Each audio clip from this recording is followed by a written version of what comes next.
Good morning and welcome to Wellbeing Wednesday. And this morning I'm joined for a double header, which I'll explain more about in a minute, by Caz Hitchcock. Welcome, Caz. Good morning.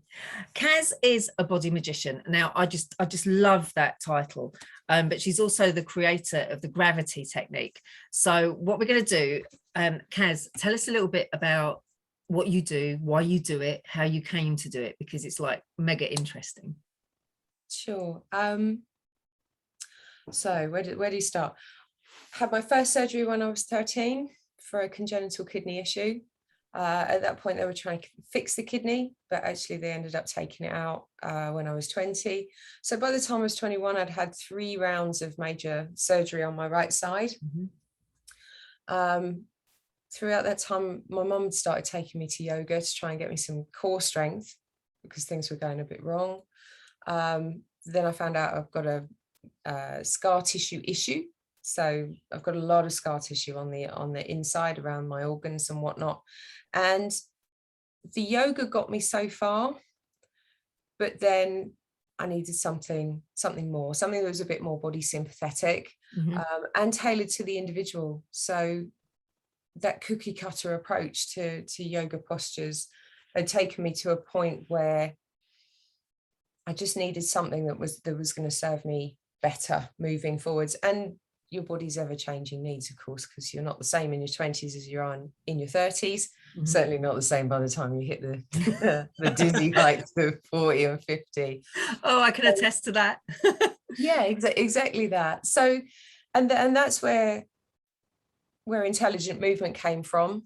So I started working with people. I qualified as a yoga teacher first, but nobody came through the door and said, "Where's the yoga class?" They all limped through the door and said, "I've had my hip replaced. I've ruptured discs in my back. My shoulder's no good."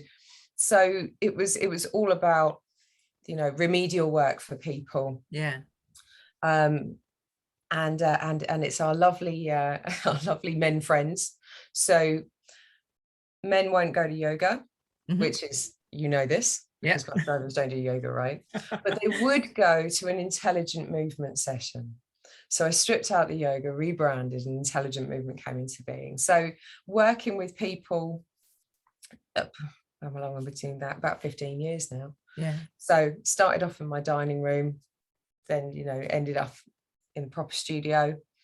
And then after COVID came, morphed again into the gravity technique. So it was, creating this skill set because I was only able to work over Zoom. It was creating a bespoke treatment package for people, and also just the changing times, really, I think. So yeah, bespoke treatment packages for people. I aim to render myself obsolete in 2, 3, 4 sessions, something like that. I don't hang around for long. I want to give you the skill set, the tools that you need to sort out what's happening, fix the faulty movement patterns, and then where I am when you need me. So, and what the gravity technique does is that teaches other teachers how to do that. So obviously I can only see a certain amount of people, but I want the way that yoga is delivered, the way that Pilates is delivered in class, to be more body sympathetic, for teachers to have the knowledge to make it tailored to the individual, and to just have that broad knowledge base of what's going on in the body in front of them. Yeah, I mean, we were saying before we started recording that you can actually go online and do a course to become a yoga instructor cheaply and within a relatively short space of time, but it doesn't give you any knowledge about the body itself. Yeah, it's I mean, that to me sounds like dangerous. Yeah, it's a little bit like learning to drive in a week. These courses that you can get, and it's like, learn to drive in a week. You've learned the function of driving, but you haven't learned how to drive. And it's not until you're actually out on the road that you find out that this isn't it. And that's exactly how it is with, even with the higher level yoga teacher trainings. What I've found from experience with the teachers that I work with is that they come out the other side and the anatomy and physiology is very light. And of course, the arena that I work in, which is connective tissue and fascia, a lot of the time, the standard teaching training course doesn't teach that either. It just teaches biomechanics and individual muscle movements, which we now know to be a really reduced view. And if you are working with chronic joint pain, or you're working with scar tissue issues and major surgery, that basic training doesn't cover that. And actually, what I find now is that we want to create a modern yoga for a modern body. So there's not many of us that get to an age where we haven't had, I know my case is exceptional, but most people by the time they're in their 40s have had some sort of car accident, some sort of surgery, some sort of injury. You know, there's something going on in there somewhere for all of us. So having a teacher stood in front of you that's confident in what they're delivering and can serve you at a higher level, for me, that's where the gravity technique came from. So now it's me and my trusty golf ball.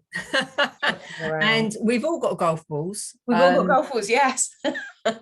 And if you want to find out why we've all got golf balls, you're going to need to check out my website at www.sandymarshall.co.uk, or my YouTube channel, and I'll put some links in the comments. And I'm also going to put some links in the comments to Caz's Instagram page, which is like full of tips on movement. But if you want to know more about the balls, you're going to have to check them out.